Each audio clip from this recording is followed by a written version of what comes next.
মাঠ জুড়ে থাকা সাদা ফুলগুলোর ভেতরেই লুকিয়ে আছে কোটি টাকার কালো সোনা। আর এই কালো সোনা চাষ করেই শূন্য থেকে কোটিপতি বনে গেলেন শাহিদা বেগম। সাদা ফুলের মাঝে কালো সোনার চাষ করে এখন সফল তিনি। এই 2 পাখি জমি থেকে আমি 80 কেজি বীজ পেলাম, দুই মন। 40% থেকে 2 মন বীজ পেলাম। 2 মন বীজ আমি 80,000 টাকা বিক্রি করতে পারলাম ওই সময়ই। প্রথম বছরই 80 কেজি পেঁয়াজ বীজ ঘরে তুললেন তিনি, যা বিক্রি করে আয় হয় 80,000 টাকা। এটাই শাহিদার কৃষিকাজে আগ্রহ বাড়ানোর সূত্রপাত। যখন আমি প্রথম করলাম 80,000 টাকা পাইলাম, তখন আমার আমি চিন্তা করলাম যে আলহামদুলিল্লাহ, আমি একবারে কিন্তু আমি 80,000 টাকা কখনো চোখে দেখিনি। তো ওই দিক দিয়ে আমি প্রতি বছরে ওই জমিটা বাড়াইলাম। ফরিদপুরের অম্বিকাপুর ইউনিয়নের গোবিন্দপুর গ্রামের শাহিদা সোনার মতো দামি এসব বীজ বিক্রি করে শূন্য থেকে এখন কোটিপতি তিনি। 200 মন বীজ প্রায় আমি 4 কোটি টাকা বিক্রি করলাম। তখন বাংলাদেশে একটা আলোড়ন সৃষ্টি হয়ে গেল। কৃষক পরিবারে জন্ম না হলেও বিয়ের পর শ্বশুরবাড়ির জমিতে কৃষিকাজ শুরু করেন শাহিদা। বেকার স্বামীর সংসারে ভাগ্যের চাকা ঘোরানোর জন্য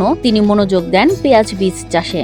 2004 সালে মাত্র 2 পাখি জমি নিয়ে পেঁয়াজ বীজ চাষ শুরু করেন। আমার বাবার বাড়ি কৃষক ছিল না, আমার স্বামীর বাড়ি কৃষক ছিল, স্বামী ছিল বেকার। তো কৃষিকাজটা আমি করতে পারতাম না, আমার অনেক কষ্ট হইতো এবং অনেক মানুষের কথা শুনতে হইতো, শাশুড়ির কথা শুনতে হইতো। প্রতি বছর তিনি চাষের পরিধি বাড়ান, স্থানীয় কৃষি সম্প্রসারণ অধিদপ্তরের প্রশিক্ষণ নিয়ে উন্নত জাতের পেঁয়াজ বীজ আবাদ করেন।